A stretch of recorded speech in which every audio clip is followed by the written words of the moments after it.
सोचिए क्या फिजिक्स का एक फॉर्मूला फाइनेंस की पूरी दुनिया को बदल सकता है। आज हम एक ऐसे ही समीकरण की कहानी में उतरने वाले हैं जिसने ठीक यही किया और जोखिम यानी रिस्क को लेकर हमारी पूरी सोच को हमेशा के लिए बदल दिया। 66%। ये कोई छोटा मोटा नंबर नहीं है। ये था मेडालियन इन्वेस्टमेंट फंड का औसत सालाना रिटर्न, और वो भी पूरे 30 सालों तक। और इसे चला कौन रहा था? कोई वॉल स्ट्रीट का धुरंधर नहीं, बल्कि एक गणितज्ञ, जिम साइमंस। चलिए इस कामयाबी को थोड़ा और समझते हैं। अगर 1988 में किसी ने जिम साइमंस के फंड में सिर्फ $100 लगाए होते तो आज पता है वो कितने बन गए होते? पूरे $8.4 बिलियन। अब इसकी तुलना कीजिए दुनिया के सबसे महान वैज्ञानिकों में से एक आइजैक न्यूटन से। उन्होंने स्टॉक मार्केट में अपनी 1/3 दौलत गंवा दी थी। साउथ सी कंपनी के बबल में अपना सारा पैसा डुबोने के बाद न्यूटन ने एक बहुत ही मशहूर बात कही थी। उन्होंने कहा, मैं ग्रहों और तारों की गति तो नाप सकता हूं, लेकिन लोगों के पागलपन का हिसाब नहीं लगा सकता। ये दिखाता है कि उनके लिए भी मार्केट किसी अनसुलझी पहेली जैसा ही था, एकदम अनप्रेडिक्टेबल। तो सवाल ये उठता है कि जिम साइमंस ने ऐसा क्या किया जो न्यूटन जैसा जीनियस भी नहीं कर पाया? इस पहेली को सुलझाने की चाबी छिपी है एक बहुत पुराने फाइनेंशियल टूल में, जिसकी कहानी शुरू होती है प्राचीन ग्रीस से। ये कहानी है एक दार्शनिक की जिनका नाम था थेल्स। उन्होंने अनुमान लगाया कि इस साल जैतून की फसल जबरदस्त होने वाली है। तो उन्होंने क्या किया? उन्होंने बस एक छोटी सी फीस दी और जैतून पेरने वाली सारी मशीनों को एक फिक्स दाम पर किराए पर लेने का अधिकार खरीद लिया। और हुआ भी वही, फसल बम्पर हुई, मशीनों की डिमांड आसमान छूने लगी।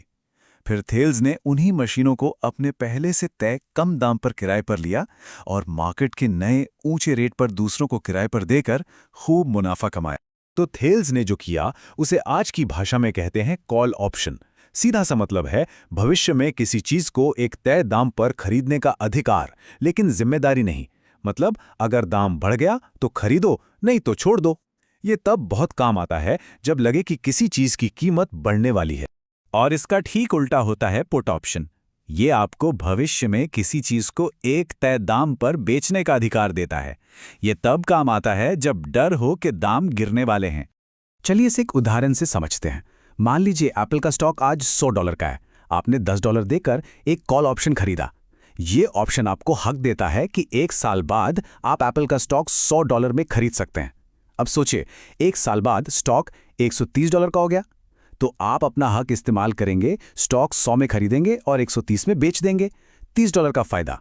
इसमें से अपने $10 की लागत निकाल दीजिए तो भी $20 का नेट प्रॉफिट। और अगर स्टॉक 100 से नीचे ही रह गया तो कोई बात नहीं, आप अपना हक इस्तेमाल ही नहीं करेंगे। आपका नुकसान सिर्फ उन $10 का होगा जो आपने ऑप्शन खरीदने में लगाए थे। तो ऑप्शंस के 3 बड़े फायदे साफ हैं। पहला, आपका नुकसान लिमिटेड है। दूसरा, कम पैसे लगाकर ज्यादा रिटर्न कमाने का मौका मिलता है, जिसे लीवरेज कहते हैं।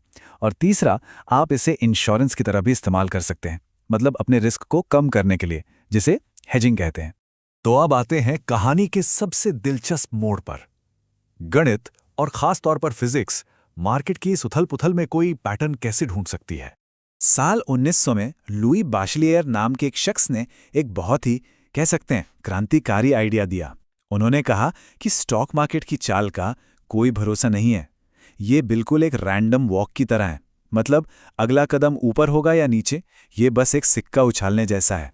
इसे समझने के लिए गैल्टन बोर्ड का उदाहरण देखिए। हजारों गेंदें बेतरतीब तरीके से नीचे गिर रही हैं। किसी एक गेंद का रास्ता बताना तो नामुमकिन है, लेकिन जब हम सभी गेंदों को एक साथ देखते हैं तो वो मिलकर एक जाना पहचाना पैटर्न बनाती हैं, जिसे नॉर्मल डिस्ट्रीब्यूशन कहते हैं। यही आइडिया मार्केट पर भी लागू होता है। और मजे की बात यह है कि फाइनेंस और फिजिक्स में एक ही वक्त पर बिल्कुल एक जैसी खोजें हो रही थी। 1827 में रॉबर्ट ब्राउन ने पानी में पराग के कणों की अजीब बेतरतीब हरकत देखी। इसे ब्राउनियन मोशन कहा गया। फिर 1900 में बाशलियर ने स्टॉक मार्केट के लिए रैंडम वॉक मॉडल बनाया, और इसके ठीक 5 साल बाद 1905 में महान एल्बर्ट आइंस्टाइन ने उसी रैंडम वॉक के गणित का इस्तेमाल करके ब्राउनियन मोशन को समझाया और यह साबित कर दिया कि एटम असल में होते हैं। यही था वो आहा मोमेंट, जिस गणित से पानी में तैरते कणों की बेतरतीब उछल कूद को समझा जा सकता था। बिल्कुल वही गणित स्टॉक मार्केट की कीमतों के उतार चढ़ाव को भी समझा सकता था। क्या कमाल का कनेक्शन है। और बस इसी एक कनेक्शन ने उस फॉर्मूले की नींव रखी जिसने इस एकेडमिक आइडिया को फाइनेंशियल दुनिया का सबसे ताकतवर हथियार बना दिया। इस महान काम का सेहरा 3 लोगों के सिर बंधा, फिशर ब्लैक, मायरन स्कोल्स और रॉबर्ट मर्टन। तो ये समीकरण इतना बड़ा गेम चेंजर क्यों था? क्योंकि इसने पहली बार किसी को ये ताकत दी कि वो एक ऑप्शन की सही सही कीमत निकाल सके। अब अंदाजे लगाने की जरूरत नहीं थी, बस कुछ जरूरी नंबर फॉर्मूले में डालो और एक सटीक कीमत बाहर। ट्रेडिंग के लिए ये एक क्रांति थी। और इस एक समीकरण ने जिस इंडस्ट्री को जन्म दिया, जरा उसका साइज देखिए आज। पूरी दुनिया का डेरिवेटिव्स मार्केट आज लगभग $700 ट्रिलियन का है। ये नंबर इतना बड़ा है कि इसे सोचना भी मुश्किल है। इस फॉर्मूले ने डायनामिक हेजिंग नाम की एक चीज को मुमकिन बनाया। ये एक तरीका है जिससे बैंक या ट्रेडर्स ऑप्शंस और स्टॉक्स की लगातार खरीद बिक्री करके अपने पोर्टफोलियो को लगभग रिस्क फ्री बना सकते हैं। इसकी वजह से ऑप्शंस बेचना बहुत आसान और सुरक्षित हो गया। तो चलिए अब आज की दुनिया में आते हैं और देखते हैं कि इस समीकरण की विरासत क्या है। देखिए, डेरिवेटिव्स के 2 पहलू हैं, एक सिक्के की तरह। एक तरफ है हेजिंग, यानी रिस्क कम करना, जैसे कोई एयरलाइन कंपनी पेट्रोल की बढ़ती कीमतों से बचने के लिए ऑप्शंस खरीदती है। ये एक तरह का इंश्योरेंस है। और दूसरी तरफ है लीवरेज, यानी अपने दांव को कई गुना बड़ा करना, जैसा हमने गेम स्टॉप के मामले में देखा, जहां छोटे छोटे ट्रेडर्स ने ऑप्शंस का इस्तेमाल करके मार्केट पर जबरदस्त असर डाला। तो अब वापस कहानी की शुरुआत पर चलते हैं। जिम साइमंस, उनकी कामयाबी का राज क्या था? उन्होंने ये नहीं माना कि मार्केट पूरी तरह रैंडम है, बल्कि उनके मेडालियन फंड ने बहुत ही एडवांस कंप्यूटर मॉडल इस्तेमाल करके मार्केट में छिपे हुए उन छोटे छोटे नॉन रैंडम पैटर्न्स को ढूंढ निकाला जिन्हें कोई और देख ही नहीं पा रहा। उन्होंने हिडन मार्कऑफ मॉडल्स जैसी बहुत ही कॉम्प्लेक्स तकनीक का इस्तेमाल किया। इसे ऐसे समझिए, मान लीजिए आपको मौसम का अनुमान लगाना है।